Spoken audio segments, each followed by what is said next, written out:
Национальная безопасность или права человека? Что выше? В начале марта наш парламент одобрил в первом чтении сразу несколько законопроектов, инициированных Госкомитетом национальной безопасности. Всем привет, меня зовут Оскар, и я вкратце расскажу некоторые моменты, о которых надо знать.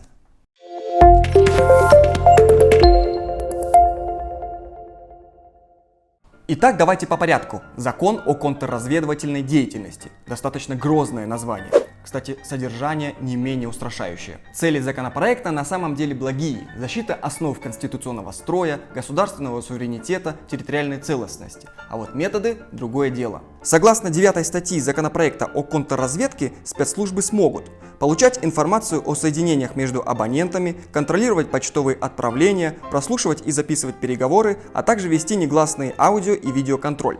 При анализе любого закона нельзя обойти стороной Конституцию. Статья 29 основного закона прямо указывает, что каждый имеет право на неприкосновенность частной жизни, и каждый имеет право на тайну переписки. Хотя, согласно той же Конституции, это право может быть ограничено судебным решением. В законопроекте все это указано. Контрразведывательные мероприятия возможны только на основании судебного акта. Но не обошлось и без оговорочки. Есть маленькая лазейка, когда спецслужбам нет необходимости ждать решения суда. Это в тех случаях, когда есть информация о том, что кто-то планирует совершить тяжкое или особо тяжкое преступление. А суд уже после рассмотрит законность и обоснованность таких мероприятий.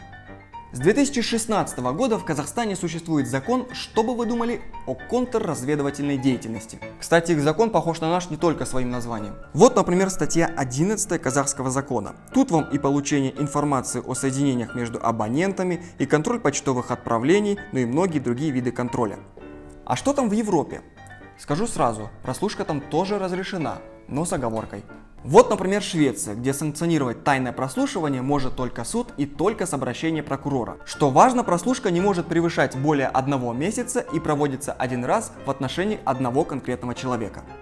Венгрия. Для прослушки и перехвата сообщений спецслужбам Венгрии необходимо одобрение Министерства юстиции и суда.